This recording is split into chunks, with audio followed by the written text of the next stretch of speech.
بسم اللہ الرحمن الرحیم۔ ڈاکٹر حمید اللہ صاحب اپنی کتاب روزہ کیوں میں روزے کی روحانی رخ کے حوالے سے بات کرتے ہیں۔ صفحہ نمبر 19 میں وہ روزے کے حوالے سے صفحہ نمبر 19 میں ڈاکٹر حمید اللہ اپنی کتاب روزہ کیوں میں روزے کے روحانی رخ کے حوالے سے بہت عمدہ بات کرتے ہیں۔ تجربے سے یہ بات معلوم ہوتی ہے کہ عام طور پر ایک اندھے آدمی کا حافظہ زیادہ اچھا ہوتا ہے اور اس کے بعض حواس تمام آنکھ رکھنے والے لوگوں کے حواس سے زیادہ ترقی یافتہ ہوتے ہیں۔ دوسرے الفاظ میں یہ مطلب ہوا کہ اگر کسی شعبے سے کام نہ لیا جائے تو دوسرا شعبہ زیادہ قوی ہو جاتا ہے۔ جسم اور روح کے تعلقات بھی ایسے ہی ہیں۔ جسم کو کمزور کر دینے سے روح طاقتور ہو جاتی ہے، جس طرح سے کہ درخت کی بعض شاخوں میں زیادہ پھول اور زیادہ پھل ہوتے ہیں۔ جب کوئی شخص روزہ رکھتا ہے تو اس کا ضمیر برے کام کے وقت اس کو ملامت کرتا ہے اور وہ ترغیبات کا مقابلہ کرنے کے لیے زیادہ قابل ہو جاتا ہے۔ پھر روزے سے اللہ کی یاد زیادہ ہو جاتی ہے، نیک کاموں کی طرف طبیعت مائل ہوتی ہے، اللہ کی عبادت کی مٹھاس کا مزہ آتا ہے۔ خدائے ذوالجلال نے انسان کو اپنا سایہ بنایا ہے، اگرچہ کہ اسلامی عقیدے کے لحاظ سے کوئی چیز اللہ کے جیسی نہیں ہے۔ قرآن شریف میں ہے کہ اللہ کا رنگ اور اللہ کے رنگ سے بہتر کون ہے؟ بس انسان کو چاہیے کہ اللہ کا رنگ اختیار کرے۔ اللہ کی ایک صفت جس کا قرآن میں ذکر ہے یہ ہے کہ وہ رزق دیتا ہے اور اس کو رزق نہیں دیا جاتا۔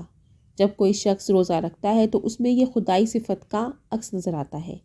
ذاتی ضرورتوں کو پورا کرنے سے رک جانا، دوسروں کے ساتھ خیر خیرات کے کام کرنا، غریبوں کو کھانا کھلانا، مصیبت زدہ لوگوں کی مدد کرنا اور ایسے ہی کام انسان میں خدائی صفات کا ایک احساس پیدا کرتے ہیں، اور ہر شخص جو ایسے تجربے کرے اس کو محسوس کرتا ہے لیکن بیان نہیں کر سکتا۔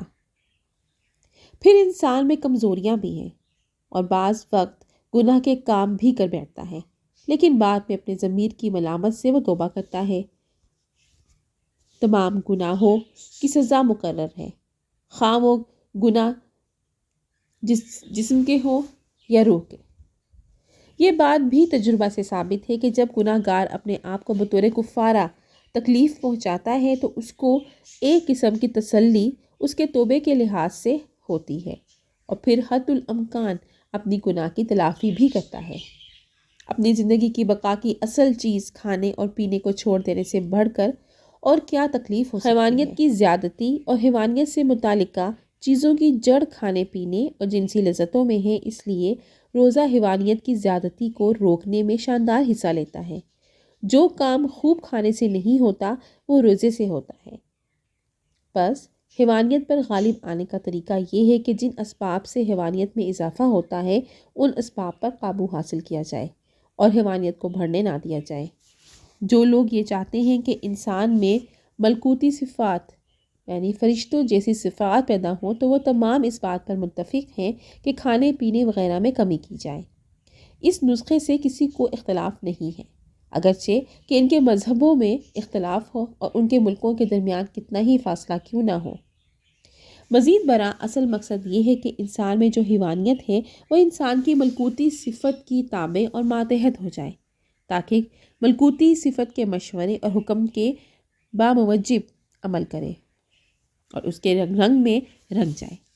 ملکوتی صفات حیوانیت کو ذلیل اور پست رنگ اور برا اثر قبول کرنے کی اجازت نہیں دیتی، جس طرح سے کہ لاکھ مہر کا اثر قبول کرتی ہے۔